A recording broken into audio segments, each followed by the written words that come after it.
என் அன்பான சகோதர சகோதரிகளுக்கும் என் உயிரான தோழமைகளுக்கும் அஸ்ஸலாமு அலைக்கும் வரஹ்மத்துல்லாஹி வபரகாத்துஹு.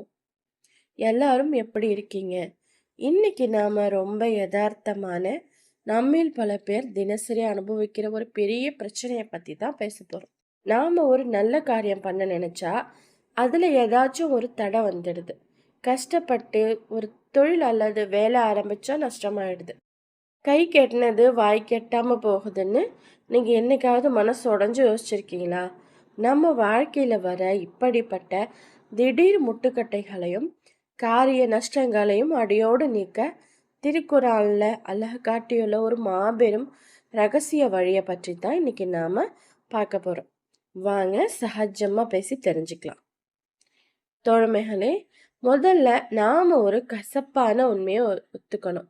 நம்மில் பல பேருக்கு ஒரு காரியத்தில் தடை வரும்போது உடனே யாரோ நமக்கு செய்வனை வச்சுட்டாங்க, யாரோ கண் திருஷ்டி வச்சுட்டாங்கன்னு மற்றவங்க மேலே பழி போடுவோம். ஆனால் குரானில் அல்லாஹ் என்ன சொல்கிறான் தெரியுமா? உங்களுக்கு ஏற்படும் எந்த ஒரு துன்பமும் உங்கள் கைகள் தேடிக்கொண்ட பாவங்கள் காரணத்தினால்தான்.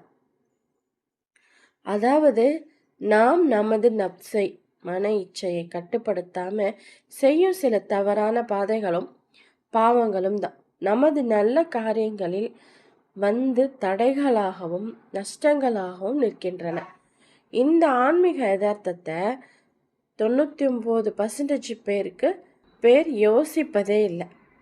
இதற்கு திருக்குறான்ல அல்லாஹ் காட்டியுள்ள ஆகச்சிறந்த தீர்வு என்ன தெரியுமா?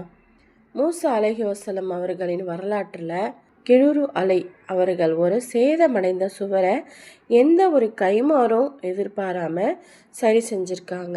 அதற்கு அவர்கள் சொல்லும் காரணம் குரான்ல மிக அழகாக பதிவாயிருக்கு. அந்த சுவருக்கு கீழே ஒரு புதையல் இருந்தது. அந்த இரு சிறுவர்களின் தந்தை ஒரு நல்ல மனிதராக இருந்தார். என் அன்பு சகோதர சகோதரிகளை, இந்த வசனத்துல ஒரு மாபெரும் ரகசியம் ஒளிஞ்சிருக்கு. அந்த பிள்ளைகளின் தந்தை நல்லவராக பாவமற்றவராக இருந்த காரணத்தினால அல்லாஹ் அந்த பிள்ளைகளின் சொத்துக்கு எந்த ஒரு தடையும் நஷ்டமும் வராம கிழுரு அலை அவர்களை அனுப்பி பாதுகாத்தான். இதிலிருந்து நமக்கான பாடம் என்னவென்றால், நாம் நமது தவறான பாதைகளை மாற்றி அல்லாஹ்விற்கு பயந்து வாழ தொடங்கினால் நமது பிள்ளைகளின் வாழ்விலும் சரி, நமது சொந்த வாழ்விலும் சரி, எந்த ஒரு காரிய தடையும் வராமல் அல்லாஹ் பாதுகாப்பான். அல்லாஹுவை நாம் அஞ்சு நடப்பதே நம் காரியங்கள் தடையின்றி வெற்றி பெற சிறந்த வழியாகும். எனவே இனிமேல உங்களுக்கு ஏதேனும் ஒரு காரியத்துல தடை ஏற்பட்டுச்சுன்னா பதட்டப்படாம முதல்ல உங்களோட தவறுகளை உணர்ந்து அல்லாஹ்விடம் பாவ மன்னிப்பை தேடுங்க.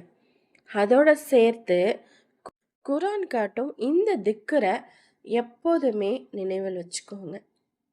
லா ஹவ்ல வலா குவத்த இல்லா பில்லாஹ். அல்லாஹ்வின் உதவியின்றி நன்மைகள் செய்யவும் சக்தி இல்லை, தீமைகளிலிருந்து விலகவும் பலம் இல்லை. நம் அண்ணல் நபி ஸல்லல்லாஹு அலைஹி வஸல்லம் அவர்கள் கூறியுள்ளார்கள், இந்த திக்கர் சொர்க்கத்தின் பொக்கிஷங்களில் ஒன்றாகும். இது 99 நோய்களுக்கு பிரச்சனைகளுக்கு நிவாரணமாகும். அதில் மிகச்சிறியது மனக்கவலையாகும். காரியங்கள் தடையின்றி சுபமாக முடிய இந்த திக்கரை எப்பவுமே ஓதிட்டு வாங்க. என் அன்பான தோழமைகளை, வாழ்க்கையில நஷ்டங்கள் வரும்போது சோர்ந்து உட்காராதீங்க. உங்க நப்சை கட்டுப்படுத்தி அல்லாஹ் சொன்ன நல் வழியில நடங்க. தடைகள் அனைத்தும் தானாகவே விலகும். இந்த யதார்த்தமான வீடியோ உங்க மனசை தொட்டிருந்தா கமெண்ட்ல சுபஹான் அல்லான்னு சொல்லுங்க. உங்களுடைய மற்ற தோழமைகளுக்கும் ஷேர் பண்ணி அவங்களையும் யோசிக்க வைங்க.